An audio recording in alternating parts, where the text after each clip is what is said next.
I caught my girlfriend cheating during fake study sessions, so I exposed her secret to her family. My girlfriend, Marilyn 24F, and I 26M, have been together for about a year and a half, living together for the past 6 months. Overall, things have been good, but recently I've been feeling uneasy about something. And I'm not sure if I'm being reasonable or just paranoid. Marilyn works as a junior analyst at a consulting firm. About 2 months ago, she started mentioning a coworker named Evan 28M, who apparently went to the same graduate program as her, just a few years earlier.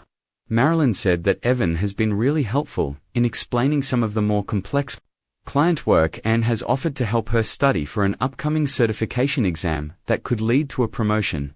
At first, I thought this was great since Marilyn has been working really hard and deserves that promotion. However, the problem is that these study sessions always happen at Evan's apartment, usually starting around 7 or 8 p.m., and she doesn't come home until 1 to 3 a.m. when I asked why they can't study at our place or the office. Marilyn said Evan's apartment is more convenient because he has all the reference materials, and it's quieter than the office. Here are the things that have been bothering me. First, Marilyn often turns off her phone or doesn't answer when I text during these sessions. She says it's because they're really focused, but she's usually pretty good about quick replies. Second, when she comes home, she often smells like alcohol. When I asked about it, she said Evan sometimes offers her a glass of wine to help her relax while studying, but she's never been much of a drinker before. Third, these sessions happen 2 to 3 times a week and have been going on for about 6 weeks now. Fourth, last week I offered to bring them dinner since they were studying so late, and Marilyn got weirdly defensive, saying it would be distracting. Finally, when I bring up that I'm uncomfortable with the situation, Marilyn accuses me of not trusting her and says I'm being insecure. What really bothers me is that Marilyn has plenty of other coworkers she could study with, including several women in her department who are also preparing for the same certification. When I mentioned this, she said Evan is the only one who's already passed the exam and knows the material well enough to help. Last night was the final straw for me. Marilyn left for a study session at 7 p.m. I texted her at 10 p.m. asking when she'd be home and got no response. I called at 11:30 p.m. and it went straight to voicemail. She finally came home at 2:45 a.m., clearly having had several drinks. When I expressed that I was worried, she told me I was being controlling and possessive. This morning, I told her I'm uncomfortable with these late-night study sessions at Evan's apartment and asked if we could find an alternative arrangement. Marilyn exploded, saying I don't trust her and that Evan is just helping her career. She accused me of sabotaging her success because I'm insecure. I want to be clear, I'm not trying to control who Marilyn spends time with or prevent her from advancing her career, but coming home after 2 a.m., smelling like alcohol from regular study sessions with a male coworker while being unreachable by phone doesn't seem normal to me. I feel like I'm not asking for much by wanting better communication or an alternative study arrangement. Now, Marilyn is giving me the silent treatment and texted her sister that I'm being toxic and controlling. Her sister called me an expletive and said I need to trust Marilyn or break up with her. So, am I being unreasonable for asking my girlfriend to stop these late-night study sessions at her coworker's apartment? Are my concerns valid? Edit. Thanks for all the responses so far. A few people have asked for more details. Marilyn and I generally have a good relationship, and this is the first major issue we've had. I don't have a history of being jealous or controlling. The certification exam is still 3 months away, and Marilyn hasn't introduced me to Evan, despite mentioning him constantly. When I suggested meeting him, Marilyn hesitated, saying it would be awkward to mix work and personal life, making him feel even more out of reach. Op replied, "Thanks for this. I've been second-guessing myself because Marilyn is usually pretty reasonable, and her reaction was so strong. It helps to hear that my concerns aren't completely off base." Comment 2. Trust your gut, man. I ignored similar red flags early in my first marriage and regretted it. At a minimum, She should be willing to compromise on the location or timing if she actually cares about your feelings. Comment 3. I work in consulting, and there is absolutely no reason these study sessions need to happen at his apartment. Until 2 a.m. most certification prep can be done during normal hours, and if they're really studying, they should be sober and focused. The fact that alcohol is regularly involved tells you everything you need to know. Also, any decent coworker helping someone study would be understanding about including the partner or meeting in neutral locations. Op replied, "That's really helpful context. Marilyn made it seem like this was normal in your industry, but it never felt right to me." Comment 4. NTA. The phone being off is the biggest red flag here. What if there was an emergency? What if something happened to you? There's no study session important enough to be completely unreachable for 6+ hours at a time. Op replied, "This is exactly what I tried to explain to her. What if her parents needed to reach her, or something happened to me? She just said I was being dramatic." Comment 5. I'm a woman who works in consulting and has studied for similar certifications. I've never needed to study at a male colleague's apartment until 2 a.m. with alcohol involved. There are study groups online, resources, review courses, and plenty of other options. She's making choices, not following necessary procedures. Op replied, "Thank you for this perspective. It's good to hear from someone who actually works in the field and has gone through this process." Comment 6. Info. Have you met Evan? Has Marilyn offered to introduce you? Does she talk about these study sessions openly, or does she seem secretive? Op replied, "I haven't met Evan. When I suggested it, Marilyn said it would be awkward to mix work and personal life. She talks about him a lot, but gets weird if I ask specific questions about what they studied or what they talked about. Usually, she just says work stuff and changes the subject." Comment 7. You're being insecure and controlling. Marilyn is an adult who can make her own decisions about her career and her friendships. If you don't trust her, you shouldn't be in a relationship with her. This post reeks of toxic masculinity. Op replied, "I respectfully disagree. I do trust Marilyn in general, which is why this situation is so confusing to me. I'm not trying to control her career or friendships, but I think it's reasonable to have boundaries about intimate late-night situations with alcohol involved." Update. After reading your comments, I decided to try having a calm, honest conversation with Marilyn. I waited until she was in a good mood yesterday evening and approached it as gently as possible. I told her that I'd been thinking about our argument and that I wanted to understand her perspective better. Marilyn seemed receptive at first. I asked her to help me understand why these study sessions needed to be at Evan's apartment specifically, and why they couldn't meet during normal hours or in public places. Her explanation was basically the same as before. Evan has all the materials. His apartment is quiet and they can focus better in the evening. When I asked about the alcohol, she admitted that they usually share a bottle of wine during their sessions, but insisted it helps her relax and retain information better. I told her this concerned me because it seemed more social than academic, and she got defensive again, saying I was reading too much into it. The conversation really went downhill when I asked if I could meet Evan. Marilyn's response was immediate and firm. She said it would be inappropriate and unprofessional to introduce her boyfriend to a work colleague. When I pointed out that she'd introduced me to other co-workers at company events, she said Evan was different because they have a professional mentoring relationship that shouldn't be complicated by personal relationships.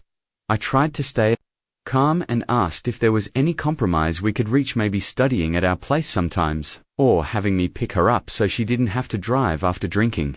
Marilyn said I was being possessive and trying to control her career advancement. She accused me of not wanting her to succeed and said that my insecurity was going to hold her back professionally. The conversation ended with Marilyn saying that if I couldn't trust her, maybe we shouldn't be together. She said Evan is just a friend who's helping her career, and that she's not going to sacrifice her professional growth for my jealousy issues. Here's where things took an unexpected turn.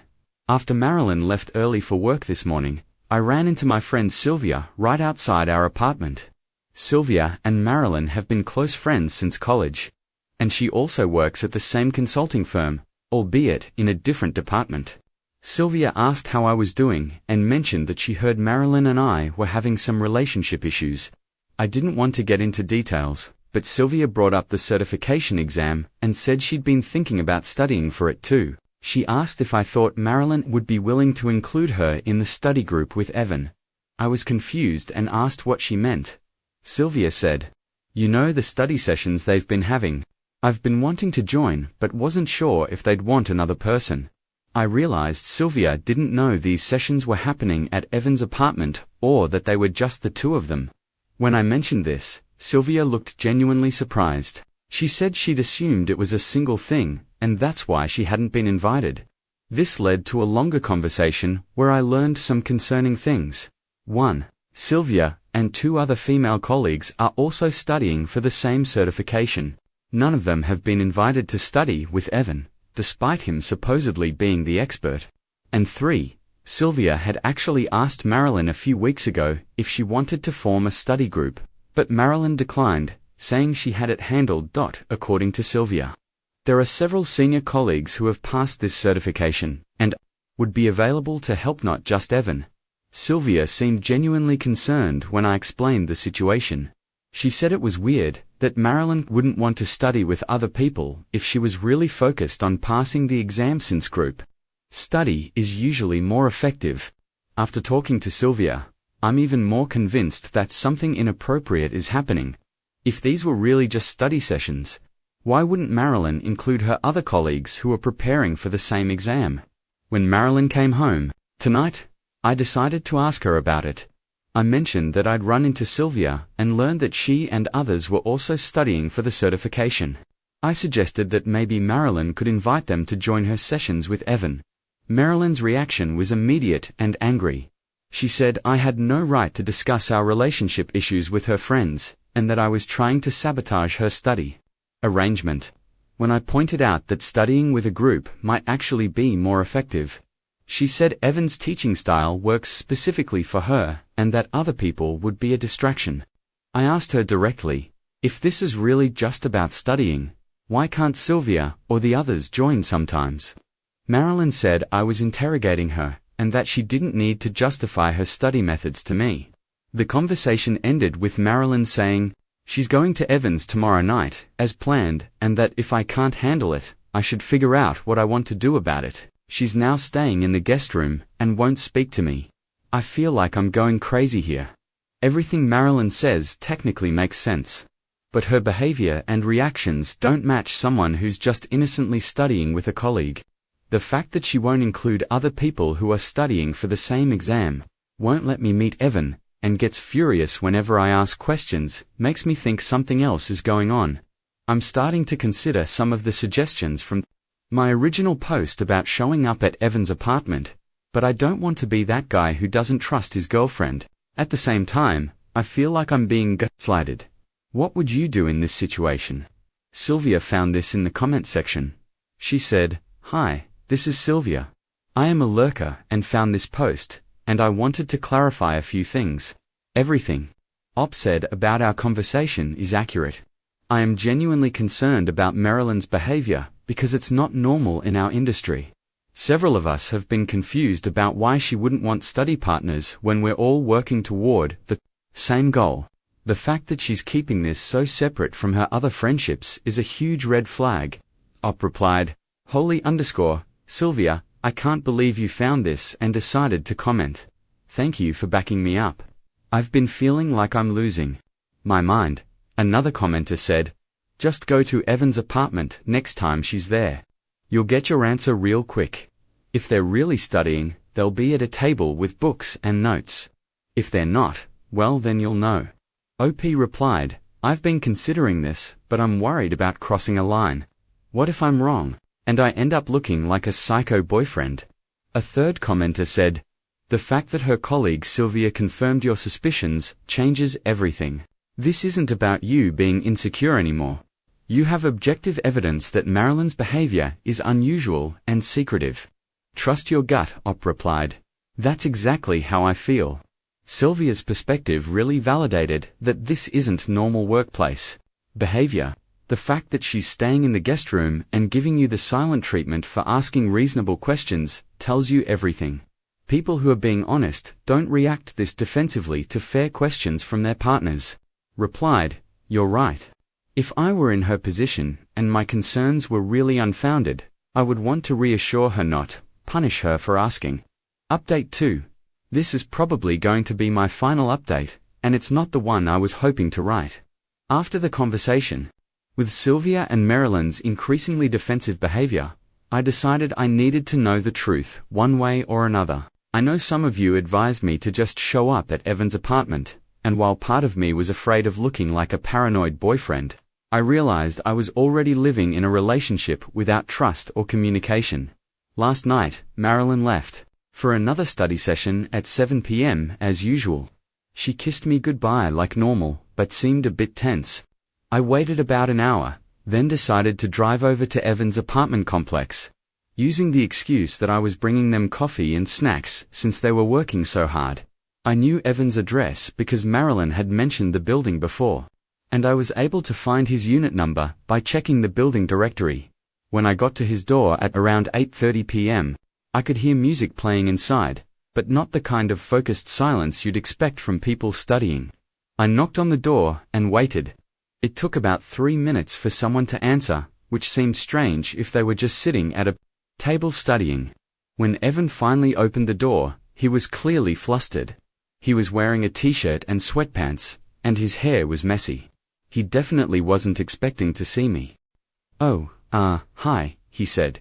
"You must be Marilyn's boyfriend. We're just wrapping up for tonight." I could see over his shoulder into the apartment. There were no books visible, no papers, no study materials at all, just an open bottle of wine on the coffee table and Netflix paused on the TV, showing some romantic comedy. "Can I come in for a minute?" Evan looked panicked. "Actually, this isn't really a good time. Marilyn's in the bathroom, and we're about to wrap up anyway." That's when I heard Marilyn's voice from deeper in the apartment, calling Evan, "Who is it?" in a tone that definitely didn't sound like someone who was just studying. I pushed past Evan into the apartment. The place was small, so it only took a few seconds to see what was really going on.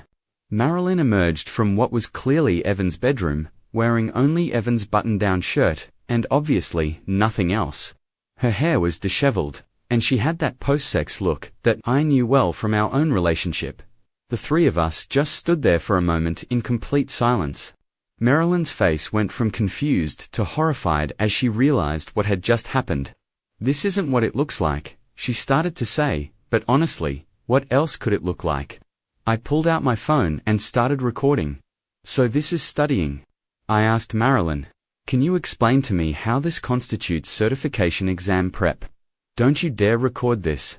Marilyn screamed, but she was too far away to stop me, and frankly, I was beyond caring about her comfort at that point. Evan tried to step in front of my phone. "Dude, come on, don't be that guy."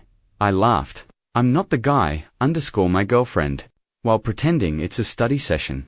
I got about 30 seconds of video before Marilyn managed to grab a throw blanket from the couch to cover herself. The video clearly shows her in Evan's shirt, coming out of his bedroom in an apartment with no study materials and obvious signs of them having been intimate. "Get out!" Marilyn was screaming. "Get out, right now! You have no right to be here." "I have no right," I asked. "I'm bringing coffee to my girlfriend's study session, and I find her half naked in another man's bedroom, but I have no right to be upset." Evan, to his credit, seemed genuinely uncomfortable with the situation. "Look man, I'm sorry this got out of hand. It wasn't supposed to happen like this." "Shut up, Evan," Marilyn snapped at him. I looked at Marilyn, who was clutching the blanket around herself and glaring at me like I was the one who had done something wrong. "How long?" I asked. "It doesn't matter," Marilyn said. "You're not supposed to be here. You can't just show up at people's apartments uninvited." "How_long?" Evan answered quietly. "About a month." "We need to talk," Marilyn said, "but not here. Come home, and we'll discuss this like adults." "No," I said. "We're done. You can come get your stuff tomorrow when I'm at work." I left the apartment with Marilyn screaming after me, that I was making a huge mistake and ruining everything over nothing. When I got home, I was honestly in shock.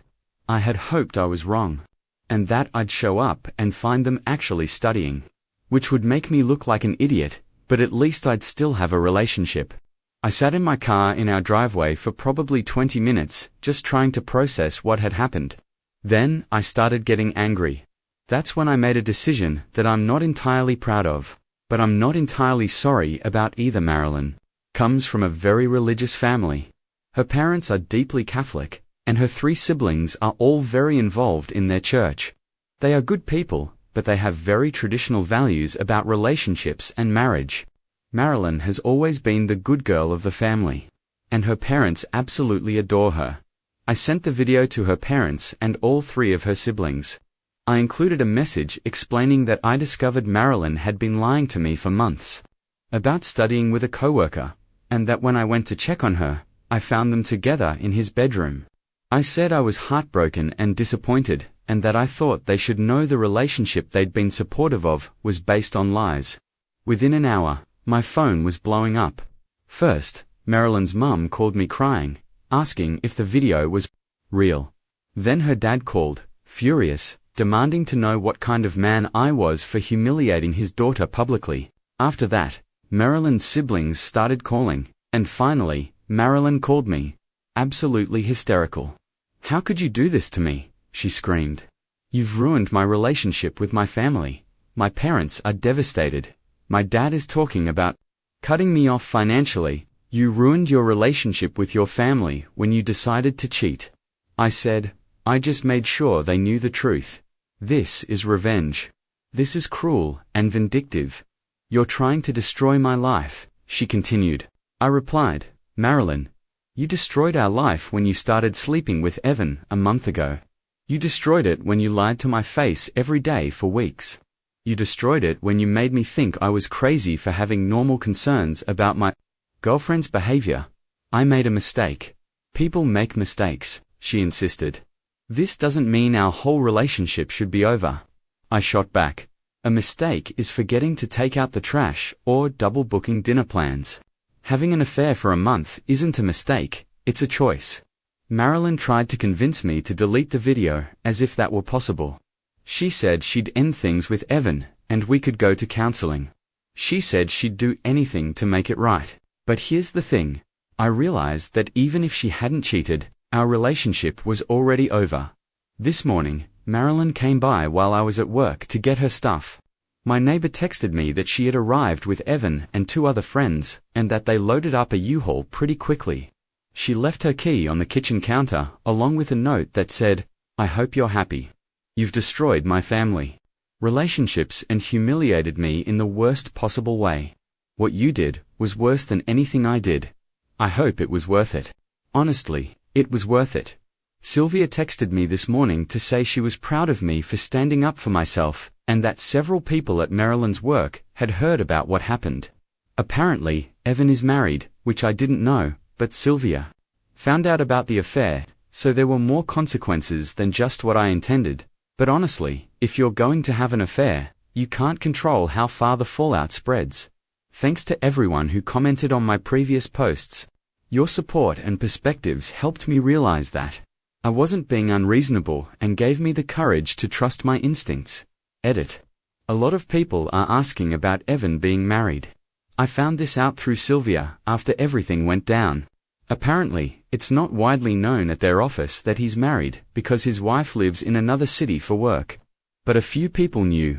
His wife contacted Marilyn's company after she found out, which is how it became workplace gossip. I don't feel bad for him. If you're going to cheat on your wife, you can't be surprised when it blows up your life. Edit 2. Some people are saying, I was wrong to involve Marilyn's family. I understand that perspective. But I want to be clear about something. Marilyn's parents have been financially supporting her since she started her job, because the entry-level consulting salary in our city isn't enough to live on. They've been paying part of her rent, her car payment, and her student loans. They had a right to know. Their good girl daughter was having an affair, which was shocking given how invested they had been in her life and our relationship. They had me over for dinner dozens of times, and treated me like family. I felt they deserved to know the truth about what kind of person they were supporting. Comment 1. Holy_. I've been following this saga from the beginning, and while I wasn't expecting the family nuclear option, I can't say I blame you. The sheer audacity of Marilyn screaming at you for embarrassing her when you caught her literally naked in another man's bedroom is mind-blowing. You're not the asshole for any of this, op. Reply: I know the family thing was controversial, but after being gaslit for weeks, I felt like I needed people to know the truth about what actually happened. Sylvia again. The fallout at work has been significant. Evan is in serious trouble with HR since he was married and having an affair with a subordinate he was technically senior to. Marilyn has requested a transfer to a different team. The whole thing has been a mess. Comment 2. Sylvia, can you confirm if Evan was really Marilyn's mentor, or if that was part of the lie too? Sylvia, he's not involved in certification prep at all. He doesn't even have the certification Marilyn was supposedly studying for. The whole expert mentor thing was complete _. Final op comment. Thanks everyone for following this journey and for all your support.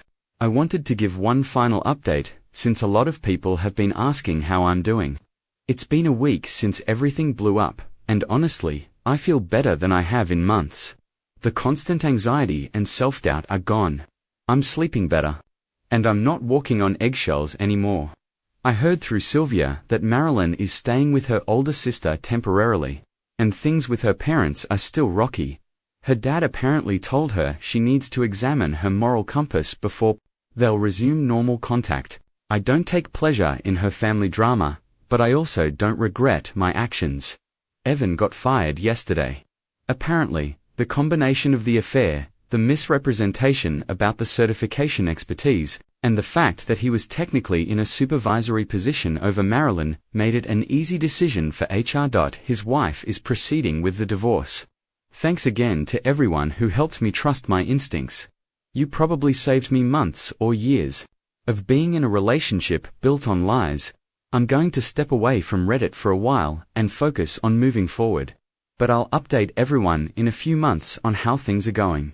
Peace out, and trust your gut.